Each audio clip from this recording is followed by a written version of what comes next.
प्यारे विद्यार्थियों, स्वागत है आपका हमारे YouTube चैनल पर। आज हम कक्षा 6 और 7 हिंदी कार्य पुस्तिका में कार्यपत्रक 3, 4 और 5 हल करेंगे। कार्यपत्रक 3 में दक्षता, व्यवहारिक व्याकरण, लिंग व वचन को समझ पाना। पहला प्रश्न, दिए गए चक्र से स्त्रीलिंग शब्दों को ढूंढकर उनके बहुवचन लिखिए। देखो यहाँ पर नदी, बहन, नदी, मछली, मुर्गी और बहन, 4 स्त्रीलिंग शब्द हैं। तो नदी का नदियाँ, मछली का मछलियाँ और मुर्गी का मुर्गियाँ, बहन का बहनें, बहुवचन हो गया। दूसरा है, निम्नलिखित शब्दों के लिंग परिवर्तित कीजिए।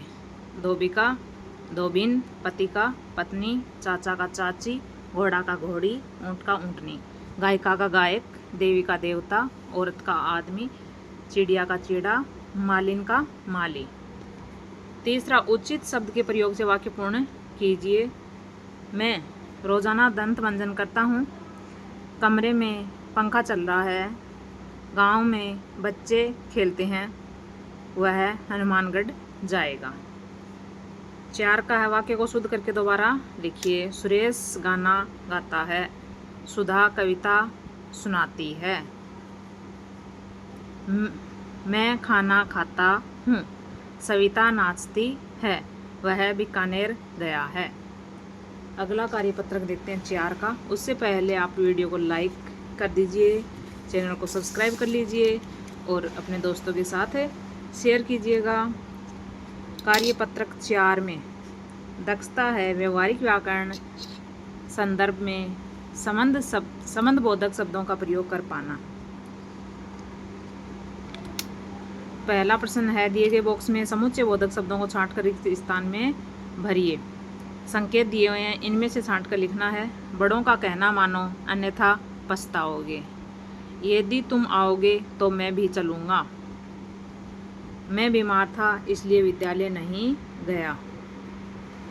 राधिका अच्छा नाचती ही नहीं अपितु गाती भी है। राहुल जाएगा लेकिन विशाल आएगा। राम, लक्ष्मण और सीता वन को गए। वह जल्दी ही चला गया क्योंकि उसे बाजार जाना था। उसने कहा कि मैं सच बोल रहा हूँ। दूसरा, नीचे लिखे वाक्यों में की तथा की का सही प्रयोग करते हुए रिक्त स्थान भरिए। बालिका ने चुनौती स्वीकार की। उसने इतना तेज घोड़ा दौड़ाया कि केवल धूल ही धूल दिखाई दी। जहाँ वाक्य पूरा होता वहाँ पर बड़ी की आएगी और जहाँ वाक्य बीच में प्रयोग हो रहा तो छोटी की आएगी।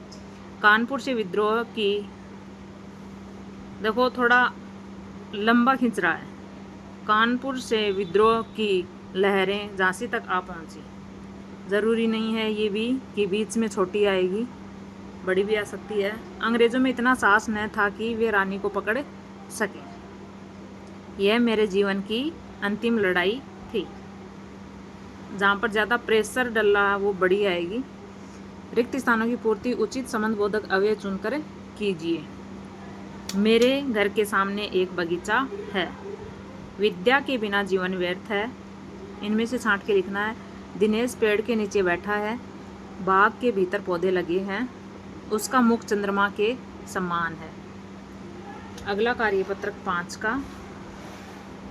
दक्षता रहेगी व्यवहारिक व्याकरण, विलोम शब्दों को पहचान पाना। नीचे दिए गए शब्दों को उनके विपरीत अर्थ वाले शब्दों से मिलान कीजिए। जैसे सूखा का गीला, प्रश्न का उत्तर, गर्म का ठंडा, आकाश का धरती, अस्त का उदय, अमृत का विष, अर्थ का अनर्थ, कटु का मृदु, ज्ञान का अज्ञान, प्रकाश का अंधकार, अपमान का मान, धरा का गगन, धर्म का अधर्म, जीवन का मरण, ऊंचा नीचा, आलस स्फूर्ति, साहसी कायर, दंड पुरस्कार। दूसरा है, नीचे दिए गए शब्दों के विलोम शब्द लिखिए। एक, अनेक, सच, झूठ, खुला, बंद, कम, ज़्यादा, दूर, पास, स्वर्ग, नरक, जीत, हार, सुख, दुख, चुस्त, सुस्त, दायां, बायां। तीसरा, नीचे दिए गए शब्दों में से विलोम शब्दों के जोड़े बनाइए। जोड़े बनाने हैं यहाँ पर। जैसे लघु का दीर्घ, आदि का अंत, रक्षक का भक्षक, ये देखो, घृणा प्रेम, गुलामी आज़ादी, आरोही अवरोही, अज्ञानी ज्ञानी, आय व्यय, निर्जीव सजीव, पूर्व अपूर्व। ये थे हमारे कार्यपत्रक 3, 4 और 5। वीडियो अच्छी लगी हो तो वीडियो को लाइक और चैनल को सब्सक्राइब जरूर कीजिएगा। धन्यवाद।